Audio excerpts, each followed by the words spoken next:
రవీంద్ర గారు ఇంతకు ముందు దాదాపు 20 ఏళ్ళుగా ఈ యొక్క ఇట్ 6 కేంద్రంగా ఎన్నో ప్రామాణిక కార్యక్రమాలు నెరవేర్చారు. సో ఈరోజు రవీంద్ర గారు ఈ ఇట్ 6 అనే వేదికగా మత్స్యావతారం అనే ఒక ఇతిహాసం ఏ రకంగా ఆవిర్భవించింది, అది విభిన్న ఖండాల్లో ఏ రూపాల్లో మనకి ఇప్పటికీ కనిపిస్తుంది, అక్కడ దొరికిన చారిత్రక ఆధారాలు, పౌరాణిక కథల ఆధారంగా వాటిని కనెక్ట్ చేస్తూ నిజంగానే మత్స్యావతారంలో ఒక షిప్ అనేది బిల్డ్ అయి ఉంటే ఒకవేళ అది ఎవరు చేశారు, అది ఇక్కడి నుంచి గ్రేట్ ఫ్లడ్ తర్వాత ఎక్కడికి వెళ్ళి ల్యాండ్ అయింది, 7 మనుషులు లేదా 7 తత్వాలు కల మనుషుల ఒక సంతతి పూర్తి ఈ భూమండలాన్ని అంతటికి ఎలా విస్తరించింది అనేది ఒక రీసెర్చ్ చేసి దాన్ని మన ముందు ప్రజెంట్ చేయబోతున్నారు. వరల్డ్ హిస్టరీ డే అనేది మనం జూన్ 24న నిర్వర్తించుకోవడం అనేది ప్రపంచవ్యాప్తంగా జరుగుతుంది. జై మత్స్యావతార అనే క్యాంపెయిన్ని ఈరోజు ప్రారంభిస్తున్నాం.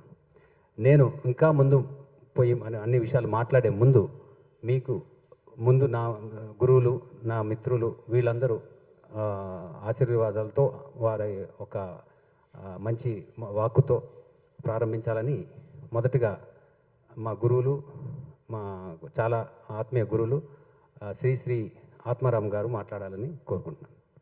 శ్రీ గురుభ్యో నమః. ఈ రోజుని పురస్కరించుకొని మీ అందరికీ శుభాకాంక్షలు, శుభాశీస్సులు తెలియజేస్తూ, మనం సంకల్పంలో మా గురువులు నేర్పిస్తూ ఉంటారు.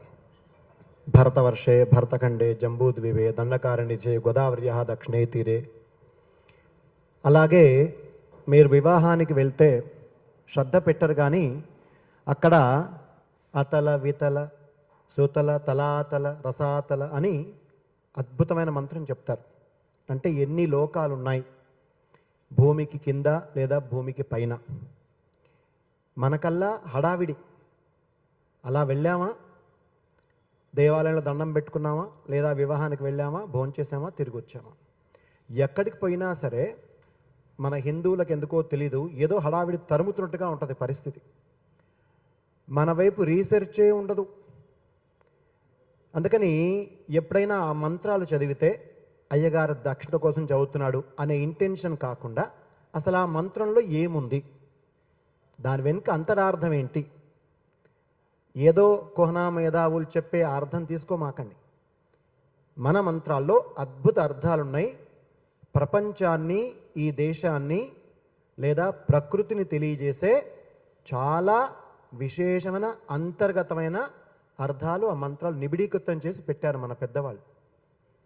కాబట్టి అలాంటి మంత్రాలు మేము వళ్ళ వేస్తూ ఉంటాం. మేము నేర్చుకున్నాం, తరాలు నేర్చుకోవాలి, మర్చిపోవద్దని మా కొడుకుకు కూడా వేదం నేర్పించాం. కానీ మేము నేర్చుకున్న వేదాన్ని నేర్చుకోవడానికే మాకు సమయం సరిపోని పరిస్థితి. అలాంటి వేదాన్ని ఇలాంటి రవి లాంటి వారు అద్భుతంగా ముందుకు తీసుకెళ్ళి అసలు ఆ మంత్రంలో అర్థమేముంది. మనకు దశావతారాలు చెప్తారు కదా, మరి మొదటి అవతారంలో ఎంత నిబిడీకృతమై ఉంది అనేది ప్రపంచానికి తెలియజేసే ప్రయత్నం ఉంది కదా, దాన్ని ఎంతైనా మన హిందువులు హర్షించాలండి, ఖచ్చితంగా అభినందించాలి. అలాంటి అద్భుతమైన ప్రయత్నం చేసినటువంటి వీరికి, వీరి టీంకి అందరికి కూడా, అలాగే ఇంత అద్భుతంగా ఈ మీడియా ద్వారా ప్రపంచానికి తెలియజేస్తున్న మీకు అందరికి కూడా శుభ ఆశీర్వాదాలు తెలియజేస్తూ మళ్ళీ ఒక్కసారి చెప్తానండి, మన భారతదేశం ఇక్రిసాట్ గురించి మనం వింటామండి. ఈ మధ్యకాలంలో ఒక వీడియో కూడా వచ్చింది. ప్రపంచంలో ఏదైనా సమతుల్యమైనటువంటి వాతావరణం ఉందంటే కేవలం భారతదేశంలో మాత్రమే. ఎందుకంటే ఇటువైపు మనం ఆలోచన చేసి రాయకూడదు. ఈరోజు విన్నవాళ్ళు ఖచ్చితంగా అటువైపు ఆలోచన చేసి రాస్తారని మనస్ఫూర్తిగా కోరుతూ, ఎందుకంటే భారతదేశం అన్ని దేశాలకి భిన్నమైనటువంటిదండి. ఎక్కడో చోట ఏదైనా ఒక అపచారం జరిగి ఉండొచ్చు, దాన్ని మాత్రమే ఫోకస్ చేస్తే మహా కష్టం అండి. అది కాకుండా ఇంకేం జరుగుతోంది మన వైపు మనం ఎందుకు ఫోకస్ చేయకూడదు, ఆ ఫోకస్ చేస్తూ దీన్ని ప్రపంచవ్యాప్తం ఎందుకు చేయకూడదు. ఒక చిన్న ఉదాహరణ మాత్రం ఇస్తానండి. మీరు రోగంతో పడి ఉన్నప్పుడు మీకు డాక్టర్ చెప్పే మాట మజ్జిగ సేవించండి, తొందరగా కోలుకుంటారు. ఏ డాక్టర్ మీకు కూల్ డ్రింక్ తాగమని చెప్పడండి. మరి మన అభిమాన హీరో కూల్ డ్రింక్ యాడిస్తాడు, మనం పడిపోతాం. ఎంతవరకు సమంజసం, ఎందుకు క్వశ్చన్ వేసుకోం మనం? ఎంతకాలం పడిపోతుందాం యాడ్స్కి? మన దగ్గర ఏముందో పొటెన్షియాలిటీ, శక్తి, దాని ఎందుకు బయటకు తీసుకురాం మనం? దానికోసం ఎందుకు ఆలోచించరు? ఆ ఆలోచన కోసం మాత్రమే ఈరోజు ఈ వేదిక అండి. ఎందుకంటే ప్రపంచానికి భారతదేశం చాలా అందించింది. అది ఏం అందించిందో మన దాకా రాకుండా చేశారు. మధ్యలో చాలా జిమ్మిక్కులు జరిగాయి, జిమ్మిక్కులు నిస్సందేహంగా చాలా జిమ్మిక్కులు జరిగాయి. ఇప్పుడు దానంతా పటాపంచలు చేస్తూ ఇక్కడి నుంచి ప్రారంభమవుతోంది ఈ యొక్క మత్స్యావతార విశేషం. మీరు తెలుసుకోండి. ఎన్ని ఉదాహరణలు ఇస్తారంటే మీకు మిగతా ఏదైతే మతాలు ఉన్నాయో, ఏదైతే వాళ్ళకి సంబంధించిన ఆ కారణాలు ఉన్నాయో, ఆ కారణాలకు మించి మన దగ్గర ఉన్నాయి. దాన్ని మనం విశ్లేషణ చేద్దాం, వచ్చే తరానికి అందజేద్దాం. మనం ఎంత గొప్పోళ్ళమో తెలుసుకునే ఒక అవకాశాన్ని ఆ తరానికి కలిగిద్దాం. దయచేసి ఇటువైపు ఆలోచన చేస్తారని, ఇటువైపు పని చేస్తారని మీకు అందరికి స్వాగతిస్తూ, మళ్ళొక్కసారి మీకు అందరికి శుభాశీస్సులు తెలియజేస్తూ, భారత్ మాతాకి సర్వే జనాహ. ఎంత అద్భుతం! ఇది ఎవరన్నా చెప్తున్నారండి? సర్వే జనాహ, ఇది మన దగ్గర పుట్టిన పదం. ఇటువైపు కూడా మనం ఆలోచించమండి. అందరూ బాగుండాలని కోరుకున్న ఈ సాంప్రదాయంలో ఎంత ఆ శాస్త్రాల్లో, వేదాల్లో నిబిడీకృతమైంది, ఎంతటి మనం కోల్పోతున్నాం అనే విషయాల్ని పరిగణలోకి తీసుకుందామని తెలియజేస్తూ, జై శ్రీరామ్, భారత్ మాతాకి జై. ధన్యవాదాలు. అండ్ ఇక్కడ మన మధ్య ఉన్న కిషోర్ గారు 2 మాటలు మాట్లాడాలని కోరుతున్నాను.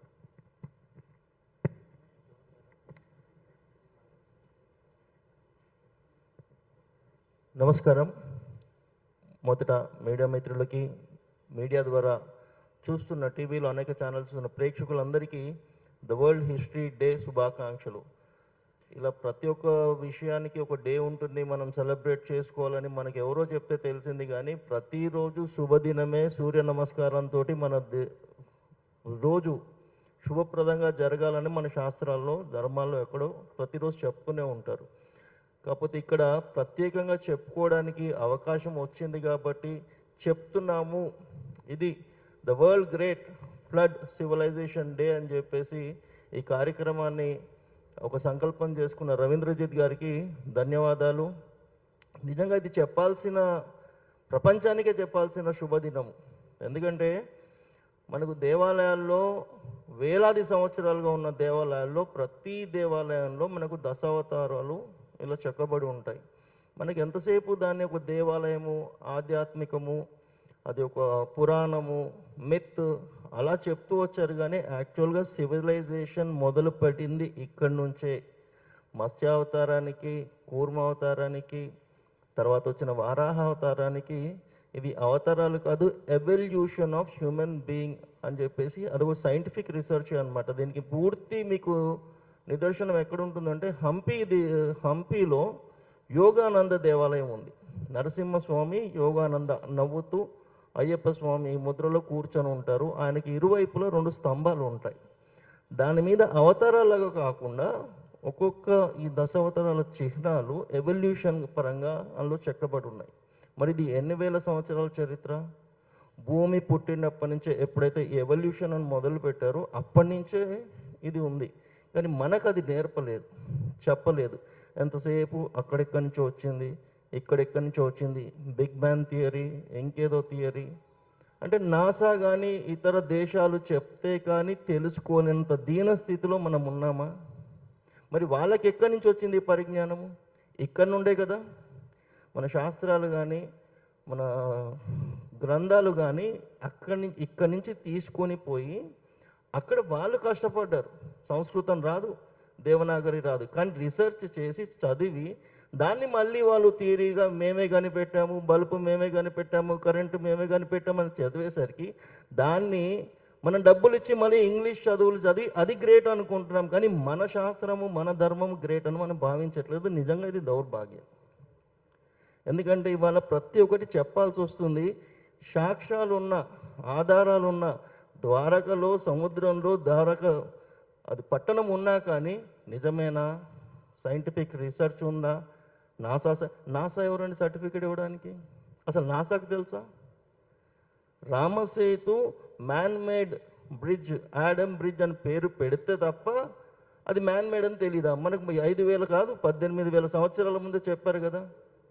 సో ఇలాంటివన్నీ ఏంటంటే మన బుద్ధిని భ్రష్టు పట్టించడానికి ఒక ఇంగ్లీషు చదువు, అంటే మన శాస్త్రాన్ని పక్కకు తోయండి, ఇంగ్లీష్ని నమ్మండి.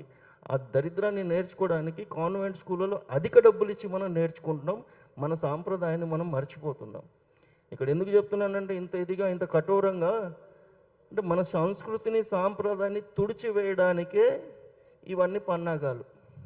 దానికి మనం అంటే ప్రతిసారి ఏదో పోరాటము ఇలాంటి సదస్సులు పెట్టుకొని ప్రతి దానికి మనం నిదర్శనాలు ఇచ్చుకోవాల్సి వస్తుంది. ఉన్నదాన్ని కూడా మనం రుజువు చేసుకోవడానికి మనకు అవకాశం. సో తప్పులేదు. సో కాకపోతే ఇప్పుడు ఇలాంటి సదస్సులు ఇలా ఒక రీసెర్చ్ చేపట్టి దీన్ని ముందుకు తీసుకెళ్ళాలి అనుకున్న ఆ సంకల్పం చేసిన రవీంద్రజిత్ గారికి హృదయపూర్వక ధన్యవాదాలు, అభినందనలు. అలాగే ఇలాంటి రీసెర్చ్లకి తగినంత సాయము ఎప్పుడు తోడ్పడి ఉంటామని ధర్మ సంస్థాపన మేము వారికి అండగా ఉంటామని మరోసారి తెలియజేస్తున్నాం. నమస్కారం. సో మరి ఇప్పుడు మా మిత్రులు గురువు గారు రుక్మంగధర గారు మాట్లాడతారు. మాతృదేవోభవ, పితృదేవోభవ, ఆచార్య దేవోభవ. ఓం నమో మాందేశ్వరాయ నమః. అందరూ బాగుండాలి, అందరికీ మంచి జరగాలి.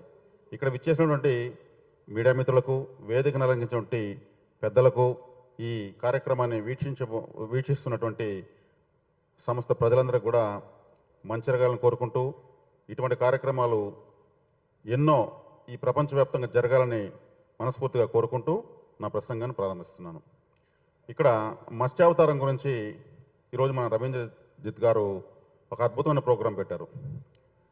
ఈయన చేస్తున్న కృషి ఈరోజు స్టిల్ నౌ భూమండలంలో ఎవరు చేయడం లేదు. ఈయన చేస్తున్న ఆలోచన కూడా ఎవరు చేయడం లేదు.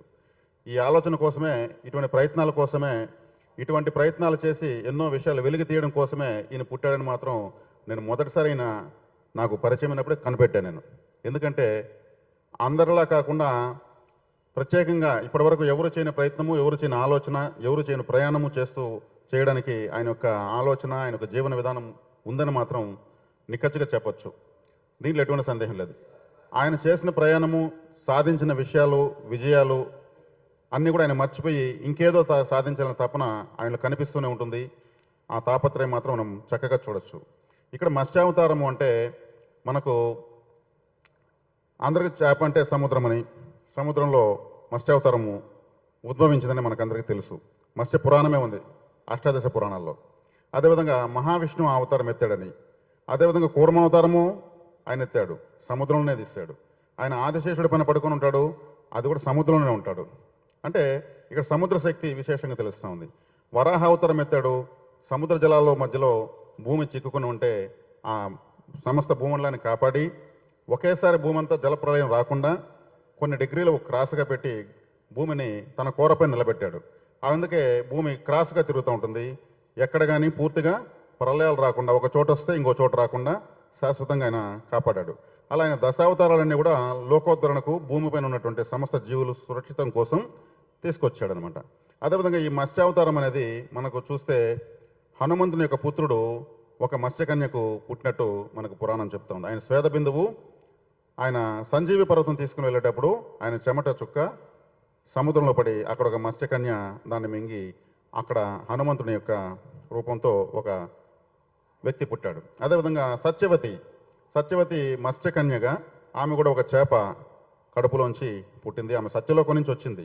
భూలోకంలో మానవ కన్యగా పుట్టాలని అక్కడ క్రమశిక్షణగా రాహిత్యంగా ఏదో ప్రవర్తించిందని సత్యలోకంలో శపించబడి భూలోకంలో మానవ కన్యగా రావాలంటే మనిషి ద్వారా పుట్టాలనికి సత్యలోక వాసులకు ఎంతో అయిష్టపడతారు. కాబట్టి ఆమె మత్స్యంలోకి వచ్చి చేపల వేట దొరికి ఒక గొప్ప మహాభారతానికి మాతృమూర్తిగా నిలిచింది. ఇలా మత్స్యావతారాన్ని తీసుకుంటే ఇంకా నాకు తెలిసినవి మచ్చుకు 2-3 విషయాలే, మరెన్నో వేలకు వేలు ఉన్నాయి. వాటన్నింటినీ సమీకరించినటువంటి ఒక యోధుడు మన పక్కనే కూర్చొని ఉన్నాడు. ఆయన ఇంకా కూడా ఎంతో తెలుసుకుంటాడని కూడా నేను నమ్ముతున్నాను. ఒక విధంగా నాకు ఇటువంటి ఆసక్తి ఉంటుంది పురాణాలపైన. నేను కూడా ఆయన చూసి ఈర్ష్యపడుతున్నాను, ఎంతో చేస్తున్నాడని. గొప్ప వాళ్ళని చూసి మనం ఈర్ష్యపడాలి, మనం కూడా అలా సాధించాలి, మన వంతుగా చేయాలనేసి.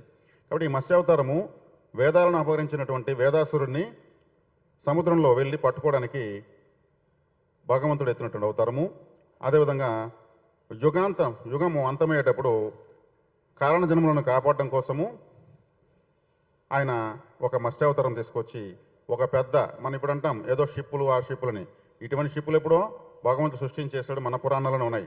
వాటి ద్వారా చిరంజీవులను అంటే ఎన్ని ప్రళయాలు వచ్చినా ఎన్ని యుగాలు వచ్చినా నశించిన వాళ్ళను వాళ్ళకన్నీ ప్రళయాలు సమస్త అవతారాల యొక్క వైశిష్ట్యం చూపించడానికి ఆయన కాపాడడం కోసము ఆ అవతారం ఎత్తి, నేను అనుకుంటున్నది మత్స్యావతారము ఎలా ఉంటుందని నేను ఊహించుకునేవాడిని చిన్నప్పటి నుంచి. ఒక గోధుమ వర్ణము, తెలుపు వర్ణము, సువర్ణమయమైనటువంటి 3 రంగుల మిశ్రమంలో అతి భారీ ఒక సముద్రమే ఒక చేప అయితే ఎలా ఉంటుందో అటువంటి అవతారము ఆ మహానుభావుడు ఎత్తాడని, నాగలాపురము చెన్నై బార్డర్లో చిత్తూరు జిల్లా పిచ్చాటూరు నాగలాపురం ప్రాంతంలో మత్స్య నారాయణ స్వామి ఆలయం ఉంది. సగం చేపతో ఆయన తోకలా తిప్పుకుని నిలుచుకో ఉంటాడు. అద్భుతంగా ఉంటుంది. ఆ విగ్రహాన్ని చూస్తూ ఉంటే నేను అక్కడ ఒక 25 సంవత్సరాలకు ముందు ఒక యూకో బ్యాంక్ సంబంధించినటువంటి ఒక కాంట్రాక్ట్ తీసుకొని మొత్తం ఆ వర్క్ చేస్తూ ప్రతిరోజు వీళ్ళ ఆలయంలో కూర్చునేవాడిని. ఆ అవతారమే చూస్తా కూర్చునేవాడిని. అప్పట్లో అంత జనాలు ఉండేవాళ్ళు కాదు, ఎవరో వచ్చి దండం పెట్టుకుని పోతుంటారు. ఆ మత్స్యమూర్తిని అలా నేను చూసి అక్కడ ప్రశాంతంగా ఉన్నాను కాబట్టి ఈరోజు ఆ అవతారం గురించి వచ్చి ఇక్కడ ఈ మహానగరంలో కూర్చుని మాట్లాడుతున్నానంటే నిజంగా అది చాలా గొప్ప విషయము. ఒకసారి చూస్తే మీరు బాగా గమనించవచ్చు, చేప ఎంత పెద్దది, నా కళ్ళు చాలా చిన్నవిగా ఉంటాయి. మన రవీంద్రజిత్ గారి కళ్ళు కూడా అలాగే ఉంటాయి, చూడొచ్చు. అది అదృష్టం, నిజంగానే అదృష్టం. కాబట్టి ఈ మత్స్య సింబల్స్ని కూడా ఎక్కడ ఎన్నో నిధి నిక్షేపాలు కూడా సింబల్స్ పెడతారు ఇలా వెళ్తున్నట్టు. దాన్ని చూసి ఓ ఇటువైపు ఏదో నిధి ఉంది, ఇటువైపు ఏదో సీక్రెట్ ఉంది, ఇటువైపు ఏదో రహస్యం ఉందని కూడా ప్రపంచవ్యాప్తంగా ఆదరించబడుతున్నట్టు అవతారము. కాబట్టి ఇటువంటి అవతార వైశిష్ట్యాన్ని గురించి ఈయన చేస్తున్నటువంటి అవిరళ కృషి ఇది భూగర్భాల్లోంచి కాదు, ఆకాశం అంచులోంచి కాదు, ఆయన మానసిక లోతుల్లోంచి ఆయన తీసుకుని వస్తూ చేస్తున్నటువంటి కృషి అది. ఎందుకంటే 24 గంటలు 24/7 తప్పితే ఇటువంటి వాటిని ప్రజావేదికలపైకి ప్రపంచం దృష్టికి తీసుకురావడం అంత సామాన్యమైన విషయం కాదు. కాబట్టి ఈ మత్స్యావతారం గురించి నాకు రాత్రి చెప్పడం జరిగింది. నేను బోల్డ్గా నేను వస్తానని చెప్పాను, నేరుగా వచ్చేసాను.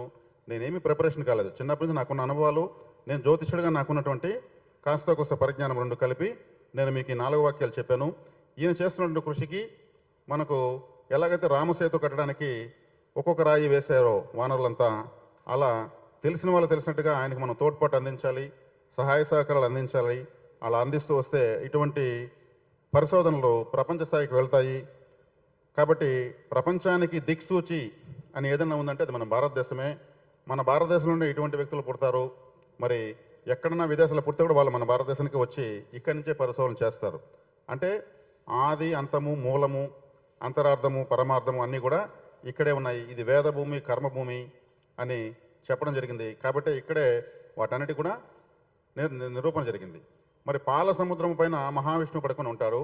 అంటే అన్ని పాలు ఎట్లా ఉంటాయి, చెడిపోవా? మరి పాలలో మరి ఎట్లా అనేది వెటకారమైనటువంటి కొంతమంది మాట్లాడడం జరిగింది.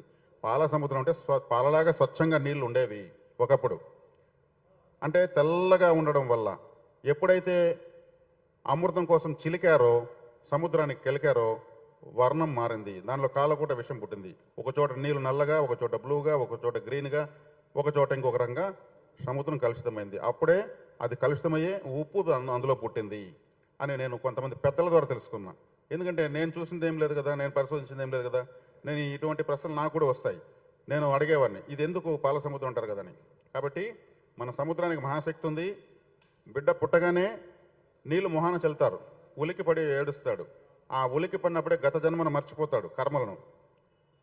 అదే ఒక వ్యక్తి చనిపోయేటప్పుడు నోట్లో నీళ్లు పోస్తారు. అంటే నీటితో ప్రారంభమైన మన జన్మ నీటితోనే అంతమవుతుంది. దేవతా ఉత్సవాలు చేస్తే కూడా అదే నీటిలోనే నిమజ్జనం చేస్తారు. ఏ దేవతాలయానికి వెళ్ళినా కానీ అభిషేకానికి ఉన్న ప్రాధాన్యత ఇంకొకటి లేదు.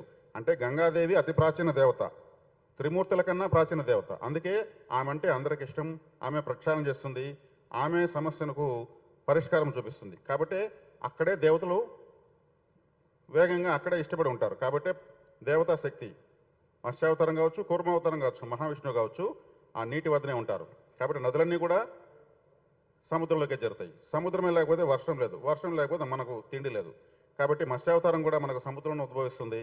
మనం ఇప్పుడు చూస్తున్నటువంటి పెద్ద పెద్ద తిమింగలాలు అనుకుందాం, అటువంటిదే సువర్ణమయమైనటువంటి ఒక అత్యద్భుతమైనటువంటి ఒక విశ్వరూప మత్స్య విశ్వరూపమే అనుకుందాం. అటువంటిదే ఈ యొక్క విశ్వరూప దర్శనం అని మనం విజువలైజేషన్ చేయొచ్చు. అది వాస్తవం కూడా. ఆ మత్స్యావతారం వైభవానికి మనం దగ్గర కావచ్చు, మానసికంగా వర్చువల్గా కావచ్చు.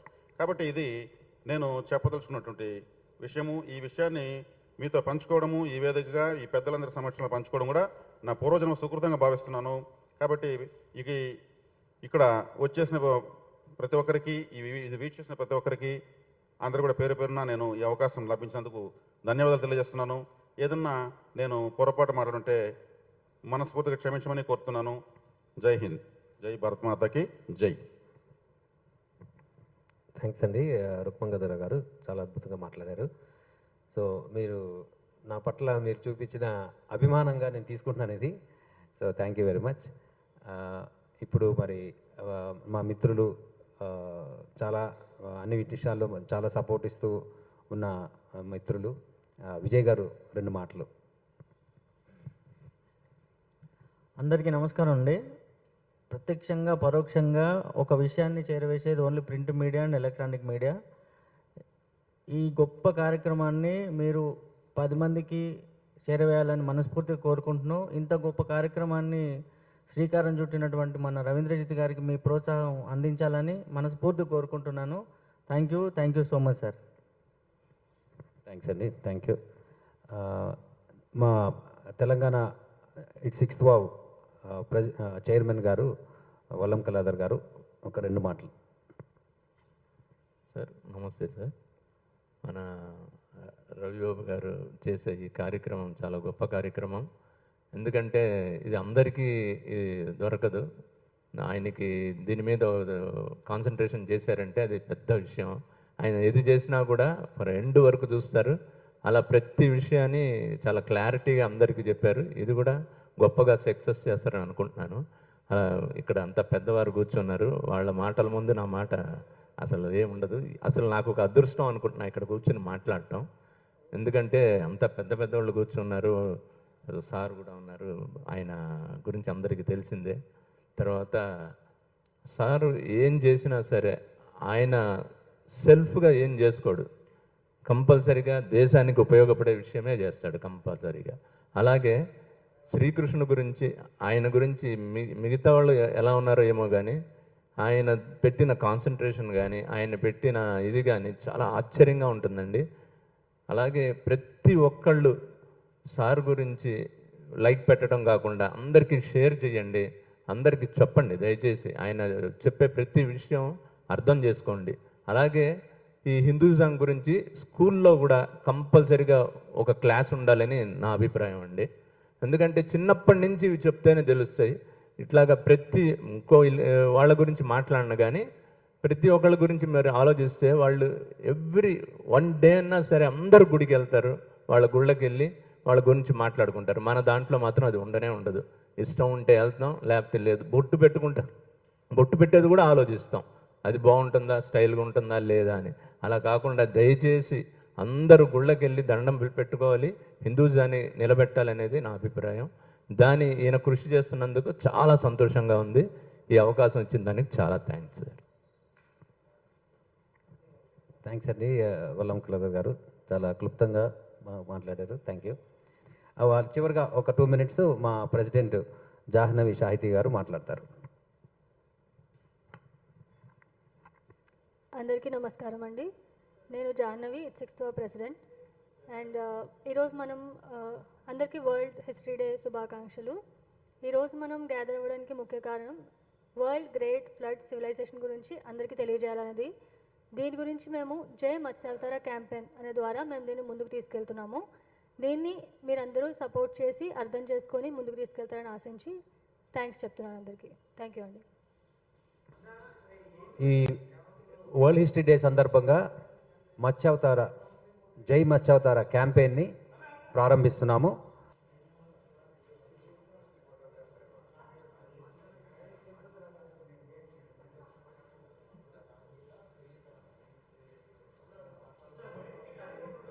ఈ సివిలైజేషన్కి ఇందాక మన బ్రదర్ ఎవరు అడిగారు, మత్స్యావతార సివిలైజేషన్ మీరే కనిపెట్టారా అని.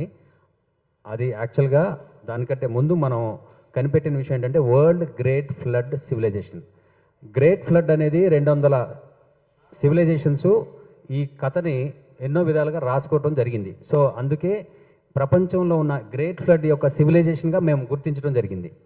అది మత్స్యావతార సివిలైజేషనా కాదా అనేది నెక్స్ట్ ప్రజెంటేషన్లోనే మనం చూపించబోతున్నాము.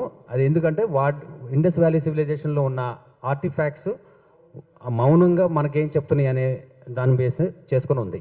ఓకే, మీరు ఇక్కడ చూస్తే వరల్డ్ గ్రేట్ ఫ్లడ్స్ సివిలైజేషన్ అండి. మీరు ఇవన్నీ ఇక్కడ కనిపిస్తున్నవి అక్కడ జార్ అండ్ ఇది సీలు మీరు అక్కడే చూడొచ్చు. మత్స్య సైన్స్ కనపడటం. సో ఇక్కడ మీరు చూస్తే మనము మను అని మన సనాతన ధర్మంలో ఉన్న పురాణాల్లో ఉన్న మను అనే క్యారెక్టర్ పేరు తీసుకొని నెక్స్ట్ నోవాహ్ అని బైబిల్ నుంచి, నూహ్ అని ఇస్లాం నుంచి, నెక్స్ట్ ఉత్నపిష్టం, జియోసుద్ర, డికాలియన్ ఇవన్నీ కూడా డిఫరెంట్ సివిలైజేషన్స్ నుంచి ఒకే మనిషికి పెట్టిన పేర్లు.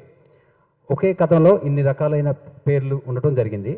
సో ఈ రీసెర్చ్ ఫ్రేమ్లో ఏంటంటే మనం పేర్లు పక్కకు తీస్తే మనకు అర్థమయ్యేది ఏంటంటే ఒక రక్షకుడు యొక్క పట్టణము, ఒక పడవ లేకపోతే ఒక షిప్ను నిర్మించడానికి ఒక పట్టణము, ఏడుగురు ఏమంటారు జ్ఞానులు, 7 జ్ఞానులకు ఒక పట్టణాలు, తర్వాత ఈ పడవ ప్రారంభమయ్యి ఎక్కడికో చేరిన ల్యాండ్ అయిన విధానము, నెక్స్ట్ వారు బలి అర్పించిన విధానం, ఇవన్నీ కూడా అన్ని సంస్కృతిలోని ఇంక్లూడింగ్ మన సనాతన ధర్మంలో ఉన్న మత్స్యావతారం సంస్కృతిలో.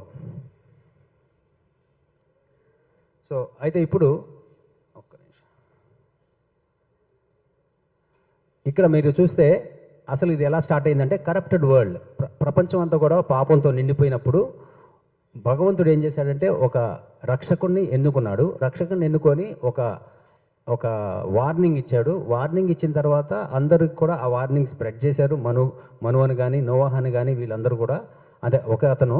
సో హ్యూమన్ ప్రిజర్వేషన్, అందరూ కూడా మనుషుల్ని అందరినీ చేర్చుకోవటం అంటే కాపాడుకునే విధానం, నెక్స్ట్ యానిమల్స్ని, నెక్స్ట్ సీడ్, అట్లాగే పడవని కన్స్ట్రక్ట్ చేసే విధానం, తర్వాత ఒక పెద్ద ప్రళయం, నెక్స్ట్ ప్రళయం మొత్తం వాటర్ తగ్గిపోయిందా లేదా అని పరీక్షించే విధానం, నెక్స్ట్ ఆర్క్ ల్యాండింగ్ అంటే ఆ పడవ ఎక్కడ ఆగింది, ఇవన్నీ కూడా ఇప్పుడు మనం చూడబోతున్నాం. ఇది వరల్డ్ కరప్షన్ అని చెప్పడానికి అక్కడ దొరికిన సీల్స్. ఇప్పుడు దాకా నేను రాసిందే మీరు చూశారు. ఇప్పుడు మనం సీల్స్ ఏం చెప్తున్నాయో చూడబోతున్నాం. మీరు అక్కడ చూస్తే ఇవన్నీ కూడా ఇండస్ సివిలైజేషన్లో ఉన్న సీల్స్. మీరు అన్నీ కూడా అన్ని మ్యూజియంస్లో ఢిల్లీలో కానివ్వండి, మొహంజదారో పాకిస్తాన్లో కానివ్వండి, ధోలావీరాలో కానివ్వండి, లోతాల్లో కానీ అక్కడ దొరుకుతాయి. ఇవన్నీ నేనేదో క్రియేట్ చేసిన బొమ్మలు కాదు, దయచేసి అది గమనించండి. సో ఇక్కడ మీరు చూడొచ్చు ఒక కొట్లాట, వరల్డ్ కరప్షన్ మనకు కనిపిస్తుంది. ఇక్కడ ఇది అద్భుతమైన అంశం అండి. ఒక ఇది ఏమంటారు ఐడల్ దొరికింది. ఆ ఐడల్ పేరు కింగ్ ప్రీస్ట్ అని పెట్టారు. ఎందుకంటే ఇతనిలో 2 క్వాలిటీస్ కనిపిస్తున్నాయి, ఒక రాజతత్వం, ఒక ఋషితత్వం కనిపిస్తుందని వారు అలా పెట్టారు. సో ఇది అద్భుతంగా మన మనుకి బాగా మ్యాచ్ అవుతుంది. ఎందుకంటే మనం ఒక్కళ్ళమే, మనతో పాటు ఇంకొక సివిలైజేషన్ తప్ప మిగతా వాళ్ళందరూ ఆయన్ని ఒక ఋషిగానో ఒక ప్రాఫిట్గానో చెప్పారు. బట్ మనము రాజ ఋషిగా మనం మెన్షన్ చేసాం. సో ఇక్కడ మనం అది గమనించుకోవాలి. నెక్స్ట్ వచ్చి ఇది సేవియర్ సిటీ, అంటే ఇక్కడ మనుపుర అని నేను అనటానికి కూడా నేను ఎటువంటి భయపడను. ఎందుకంటే మీరు జాగ్రత్తగా గమనిస్తే పైన ఉన్న ఒక సరస్సు ఉంది, కింద ఒక సరస్సు ఉంది. ఆ పైన ఉన్న సరస్సు పేరు మన్సార్. అంటే మీరు ఏమన్నా గుర్తించారా? మను సార్ అంటే ఏంటి? సరస్సు. మను యొక్క సరస్సు అనేది భూమే చెప్తుంది మనకి. నెక్స్ట్ కిందకి వస్తే మన్హర్ అంటే అది కూడా మనోహర్.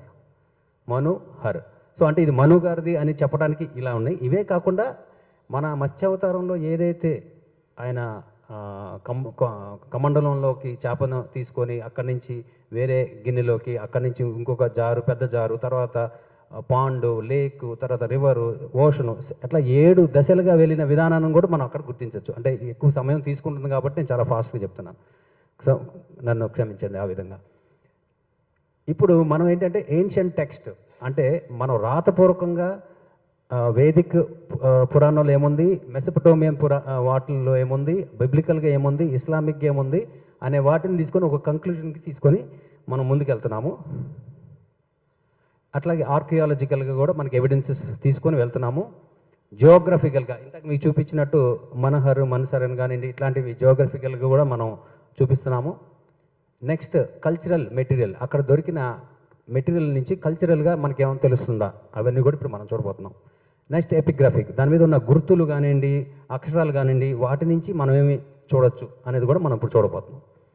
ఇక్కడ చూడండి, ఇది డివైన్ ఆర్డర్, అంటే ఒక మీకు పాపం చేస్తున్నారు కాబట్టి మిమ్మల్ని పనిష్ చేయడానికి అని చెప్పడానికి ఉన్న ఆర్డర్, ఉన్న సీల్ ఇది. ఎలా ఇది గుర్తించవచ్చు అంటే, రీసెంట్గా డాక్టర్ భరత్ రావు గారు అనే ఆయన డెసిఫర్ చేశారు దీన్ని, చాలామంది చేశారు. వారు చేసింది ఏమనంటే Punisher of desire, honourable Punisher of desire అని వచ్చింది. అంటే ఆయన ఎవరు అనేది తర్వాత మాట్లాడదాం. ఇది ఒక సీల్, పనిషింగ్ చేయడానికి కోసం ఇచ్చిన సీల్. నెక్స్ట్ హ్యూమన్ ప్రిజర్వేషన్, మీరు అక్కడ చూడొచ్చు కింద మనుషులు ఉన్నారు. అంటే ఈ సీల్ ఏం చెప్తుందంటే మనుషుల్ని అందరినీ కాపాడుకునే విధానం అక్కడ మనం చూడొచ్చు. అండ్ యానిమల్ ప్రిజర్వేషన్, ఇంతకు మనం చూసిన పశుపతి సీల్లోనే మళ్ళీ యానిమల్స్ మీరు లెక్కేస్తే ఒక 6-7 దొరుకుతాయి. అంటే అక్కడ అది విరిగిపోయిన చోట ఎన్ని ఉన్నాయో మనకు తెలియదు కాబట్టి 6 కానీ 7 కానీ ఉండొచ్చు. సో ఇక్కడ మనం యానిమల్ ప్రిజర్వేషన్ చూడొచ్చు. నెక్స్ట్ సీడ్ ప్రిజర్వేషన్, ఇది ఆర్కియాలజికల్, మనం ధోలావీరాలో ఉన్న ఒక ఈ ల్యాండ్, అక్కడ ఆర్కియాలజిస్ట్ ఫైండ్ చేసింది ఏంటంటే గ్రానరీస్, గ్రెయిన్స్, అంటే అక్కడ ధాన్యాలు అవన్నీ కూడా దొరకడం జరిగింది. అంటే ఏంటి, వీళ్ళందరూ అక్కడ నిల్వ ఉంచుకున్నారనే దానికి ఒక మనకి ఆనవాళ్ళు దొరికినాయి. నెక్స్ట్, ఇంత పెద్ద పడవ కట్టాలంటే అక్కడ కార్పెంటరీ ఇండస్ట్రీ ఉండాలి, లేకపోతే వడ్రంగి పనితత్వం లేకపోతే ఎవరేం చేయలేరు. సో దానికి సంబంధించిన పనిముట్లు, టూల్స్ ఉన్నాయి. నెక్స్ట్ మీరు అక్కడ సీల్స్ చూస్తే అది పడవ సైన్, దీన్ని వెసల్ సైన్ అంటారు. ఆ వెసల్ సీల్ కూడా అక్కడ ఉండటం చాలా అద్భుతమైన ఆశ్చర్యకరమైన విషయం. నెక్స్ట్, ఇది మరి కట్టుంటే దాని ప్లేస్ అయితే ఉండాలి కదా ఎక్కడ ఒక చోట. సో మీరు ఇప్పటికీ మనం లోతాల్ అనే ప్లేస్కి వెళ్తే దాన్ని డాక్యార్డ్ అని పేరు పెట్టారు. డాక్యార్డ్ అంటే పడవలు నిలిచే స్థలం అని. అది ఎందుకుందో ఇప్పటికీ ఎవరికి తెలియట్లేదు. మన రీసెర్చ్ ఏం చెప్తుందంటే అక్కడ పడవని వాళ్ళు నిర్మించారని చెప్పడానికి మనం ముందుకొచ్చాము. అయితే అద్భుతమైన విషయం ఏంటంటే ఈ కొలతలు వేరే గ్రంథాల్లో, మన సనాతనం కాకుండా మత్స్యావతారంలో కాకుండా వేరే గ్రంథాల్లో రాసిన కొలతలు, ఈ పడవకి చెప్పిన కొలతలు కరెక్ట్ మ్యాచ్ అవుతున్నాయి. నెక్స్ట్, ఫ్లడ్ అంటే ఒక ప్రళయం వచ్చిన విధానాన్ని మనం ఈ సీల్లో చూడొచ్చు. అంటే బాగా నీళ్ళల్లో మునిగిపోతూ అలల కలంలోగా ఉన్న ఒక పడవని మనం చూడొచ్చు. సో ఇది ఒక ప్రళయాన్ని సూచిస్తుంది. అయితే టెస్టింగ్ వాటర్స్ అంటే ఏంటంటే పడవ ఒక చోటుకు వచ్చి ఆగిన తర్వాత అప్పుడు ఏం చేశారంటే వీరు మరి నీళ్లు తిరిగిపోయిన నేల మీద మనం వెళ్ళొచ్చా లేదా అని పరీక్షించడానికి ఆ రోజుల్లో పక్షులు వాడేవాళ్ళంట. మొదటగా అంటే మెయిన్గా కాకిని వాడేవాళ్ళు. సో ఈ అన్ని సివిలైజేషన్స్ కూడా రాసుకోవడం జరిగింది. అలాగే మీరు 2 చూడొచ్చు. ఫస్ట్ కాకిని వాడారు, కాకి ఫస్ట్ వెళ్ళి వచ్చింది, తర్వాత రెండోసారి రాలేదు. అందుకని పావురుని పంపిస్తే పావురం వెళ్ళి ఒక ఆకుని తీసుకొని రావడం జరిగింది. దాంతో ఓకే, ఆ నీళ్లు కిందకి వెళ్ళిపోయి మొక్కలు మొలటం మొదలైంది అని చెప్పి అప్పుడు వాళ్ళు దిగటం స్టార్ట్ చేశారు. ఇది వాళ్ళు దిగిన ప్లేస్ అని చెప్పి, ఇది మనం చెప్పట్లేదు, టర్కీలో నోవాస్ ఆర్క్ అని చెప్పి దీన్ని ఆల్రెడీ అక్కడ మ్యూజియం పెట్టి వరల్డ్ వైడ్గా రికగ్నైజ్ అయిపోయి అండ్ ఆల్సో గవర్నమెంట్ దీన్ని అఫీషియల్గా డిక్లేర్ చేసింది. ఇదే విధంగా మనం కూడా డిక్లేర్ చేయాల్సిన పరిస్థితి ఉందనేది నేను గవర్నమెంట్ దృష్టికి తీసుకొస్తున్నాను. సో అక్కడే దానికి కొంచెం ఆ ప్లేస్కి దగ్గరలో ఒక ఇలాంటి రిచువల్స్ చేసి బలి అర్పించే విధానంగా ఒక రాళ్ళని నిలబెట్టిన విధానం మనం అక్కడ చూడొచ్చు. కాకపోతే అక్కడ మీరు సిలువు గుర్తులు ఉన్నాయి. సిలువు గుర్తులు ఏంటంటే నోవాహది అని వాళ్ళు దాన్ని గుర్తించి వాళ్ళు నోవాహకి చిహ్నంగా ఆ సిలువని వేయటం జరిగింది. అంటే ఈ కాలంలో వేయటం జరిగింది. సో ఇప్పుడు దాకా నేను ప్రపంచానికి కావాల్సిన విధంగా మీకు చెప్పాను. అంటే ప్రపంచ వాళ్ళకి కూడా ఇది మనది అని చెప్పుకునే విధంగా వాళ్ళకి ఉపయోగపడే ఒక అంశాన్ని ఇది ఇచ్చాను. అయితే ఇప్పుడు మనం మత్స్యావతారం సివిలైజేషన్ అని ఎలా అనగలం? ఇప్పుడు ఇందాక మన బ్రదరు అడిగారు ఆ ప్రశ్నకి సమాధానం ఇప్పుడు మీరు చూడొచ్చు. సో ఇది ఎట్లా అంటే మీరు అక్కడ దొరికిన సీల్స్లో కానివ్వండి, లేకపోతే జార్స్ కానివ్వండి, లేకపోతే మన అక్కడ ఉన్న ఆర్టిఫాక్ట్స్ ఇంకా చాలా ఉన్నాయి. వాటన్నిటిలో ఎక్కడ చూసినా కూడా 80% అట్లాంటి చేపాకారంలో గుర్తులు ఉంటాయి. అది ఎందుకుంటాయి అనేది ఎవరికి ఇప్పటికీ అంతుపట్ల. ఆ విషయాన్ని మన రీసెర్చ్ ఏం చెప్తుందంటే అది దైవం, మత్స్యావతార దైవ గుర్తుగా అది ఉందని. 2, మీ అందరికీ తెలుసు మత్స్యావతారంలో మనువు తీసుకొని ఒక గిన్నెలో వేసినప్పుడు ఆ చేప పెద్దదైపోయి నన్ను వేరే గిన్నెలో ఏమంటే వేరే గిన్నెలోకి వేయటం ఇలా జరుగుతుంది. సో దాని గుర్తుగా మీరు జాగ్రత్తగా గమనించండి. అదొక మూత యొక్క పైన భాగం అయితే చేప ఎప్పుడైనా చేప పెద్దదైపోతే ఏం చేస్తుంది? తోక బయట పెడుతుందా, మూతి బయట పెడుతుందా అంటే తోకే బయట పెడుతుంది, ఎందుకంటే మూతి నీళ్ళల్లో ఉండాలి కాబట్టి. సో అది మీరు ఇక్కడ గమనించవచ్చు. సో ఇది చాలా అంటే ఇట్లాంటివి మనకి మత్స్యావతారానికి అంటే అక్కడ ఉంది అని చెప్పడానికి దారితీస్తుంది. అదే కాకుండా కమండలంలో కమండలూస్ అంటారు, అలాంటివి దొరికినాయి. అంటే ఇది మనం మత్స్యావతారంలో ఇది ఒక చాలా మెయిన్ అంశం. ఎందుకంటే మను గారు ఆ కమండలం తీసుకొని వెళ్ళి అక్కడ ఆయన సంధ్యావందనం చేస్తున్నప్పుడు చేతిలో దొరికినప్పుడు ఆ కమండలను వేసుకొని రావడం జరిగింది. సో ఇలాంటివి అక్కడ ఉండటం అనేది కూడా మనం గమనించాలి. నెక్స్ట్, ఇది ఏన్షియంట్ ట్రీ సీల్ అంటారు. మీరు జాగ్రత్తగా గమనించండి. ఇది ఒక యాన్సిస్టర్స్ జీవితానికి కావాల్సిన విధంగా వాళ్ళు ఎంతో సపోర్ట్ ఇచ్చుకుంటూ వస్తే మొలిచిన చెట్టు. అంటే అక్కడ చూడండి మీరు 7 ఆకులు ఉంటాయి. అంటే 7 సివిలైజేషన్స్కి గుర్తుగా వారు దీన్ని అప్పుడే తీసుకొచ్చారు. అంటే 7 సివిలైజేషన్ అక్కడి నుంచి వచ్చినాయి అని చెప్పుకోవడానికి. ఇప్పుడు సప్తఋషి ఇందాక మీకు చూపించాను మనుషులు అని, కానీ ఇప్పుడు మీరు లెక్కించండి 1 2 3 4 కింద ఉన్న వాళ్ళందరూ 7. అరే ఈ 7 సప్తఋషులే అని చెప్పడానికి ఇంకేమన్నా బలమైన కారణం ఉందంటే ఎస్, మనకి మను ఉండాలి కదా. మను లేకుండా సప్తఋషులు ఉంటే సరిపోదు మనకి. మీరు మధ్యలో గమనించండి, ఒక అతను మోకాళ్ళ మీద ఉండి నమస్కరిస్తున్నట్టుగా ఉంటుంది. అది మన మను గారు అని చెప్పచ్చు. ఆయన వెనక ఉన్నది ధర్మదేవత. అక్కడ చూడొచ్చు ఆ ధర్మదేవత పైన మత్స్యావతారం మళ్ళీ చూడండి. అండ్ ఇటుపక్క మన భగవంతుడు. ఆ భగవంతుడు ఎవరు అనేది రీసెర్చ్ అన్నీ ఉన్నాయి, కానీ ఈరోజు నేను మీతో మాట్లాడలేదు. అక్కడ భగవంతుడు మను సప్త ఋషులు, ధర్మదేవత మత్స్యావతారం, ఇవన్నీ కూడా మీరు అక్కడ గుర్తించవచ్చు. ఇది చాలా ప్రాముఖ్యమైన సీల్. నెక్స్ట్ సప్తఋషిపుర. అక్కడ ఎక్కడైతే మనం ఇప్పుడు చెప్తున్నాం ధోలవీర, నెక్స్ట్ లోతల్ ఉందో అక్కడే మిగతా ఈ 7 సిటీస్ ఉన్నాయి. ఇవన్నీ సప్తఋషిపురగా మనం గుర్తించాలి అనే విధంగా మేము రీసెర్చ్ ఇంకా కొనసాగుతుంది. అయితే ఫ్లడ్ నావిగేషన్ ఇది చాలా ఆశ్చర్యకరమైన విషయం. ఏంటంటే ఏ సివిలైజేషన్స్ రాయని విధంగా ఇక్కడ మత్స్యావతారంలో ఈ పడవని మత్స్యావతారంలో ఉన్న విష్ణుమూర్తి ఒక తాడు రూపంలో ఉన్న వాసుకి పాముని తో దాన్ని నడిపించుకెళ్ళారనేది మన దాంట్లో రాయబడింది. అయితే ఇది చాలా అద్భుతం అండ్ ఆశ్చర్యకరమైన విషయం ఏంటంటే ఇదే ఇండస్ వ్యాలీ సివిలైజేషన్లో అక్కడ పెద్ద పాము, ప్రపంచంలోనే పెద్ద పాము ఫాజిల్ దొరికింది. ఇంక ఇప్పుడు ఏం చెప్పాలి చెప్పండి. 2024లో అది కూడా దాని పేరు కూడా వాళ్ళు వాసుకి అని పెట్టడం, వాసుకి ఇండికస్ అని పెట్టడం చాలా ఆశ్చర్యకరం. నెక్స్ట్, ఇప్పుడు మీరందరూ అనొచ్చు కార్బన్ డేటింగ్లో మన మత్స్యావతారం లక్షల కాలం కదా. ఒక పెద్ద ఆయన కూడా మాట్లాడినప్పుడు అన్నారు, మను అని ఆయన లక్షల కాలం క్రితం ఆయన, మీరు చెప్తుందేమో 5000 సంవత్సరాల క్రితం ఈ ఎట్లా సెట్ అవుతాయి అని. ఆయన మర్చిపోయింది ఏంటంటే మను అని ఆయన చిరంజీవి, అంటే మనవంతరం అయ్యేంత వరకు ఆయన చిరంజీవే. సో ఈ వైవస్వత మను గారు ఇంకా బతికున్నారు అని చెప్పడానికి ఇప్పటికీ మన గ్రంథాలు చెప్తున్నాయి. ఆ బతికున్నారా లేదా పక్కన పెడితే 5000 సంవత్సరాల క్రితం అయితే ఖచ్చితంగా బతుకున్నారని మన గ్రంథాలు చెప్తున్నాయి. సో ఇది మనం గుర్తించాలి. కార్బన్ డేటింగ్ కూడా ఈ మధ్యకాలంలో ఫెయిల్ అవుతుంది.